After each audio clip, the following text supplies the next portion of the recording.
if you're over 35, Right. let's say, you remember this guitar because it was in the Sears Christmas catalog. Exactly. It was called a Silvertone amp-in case, and it had a 3-watt amplifier, which if you go around the back, you can see, well, there's actually the speaker here. The grill cloth goes out that way. You set it up, you plugged it straight in.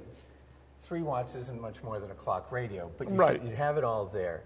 It had the Dan Electro Silvertone guitar made of masonite, which is very light.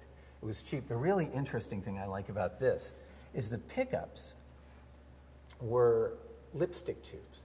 And in order to save money, Dan Electro went to a cosmetic maker and bought surplus lipstick tubes and then fitted the magnets into the tubes.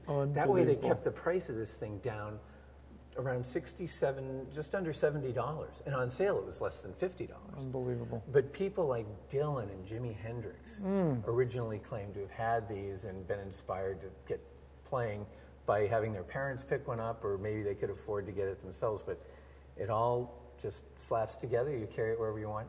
It's amazing that nobody's done that with cases today. You know, built a nice amp into the case instead of having to lug everything around.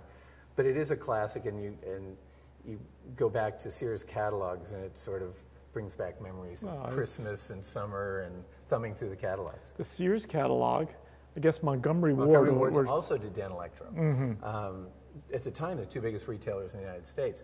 And most guitars in the United States were sold through those catalogs. Right. Because it was the beginning of rock and roll. Right. Kids were saying, I need an electric. Right.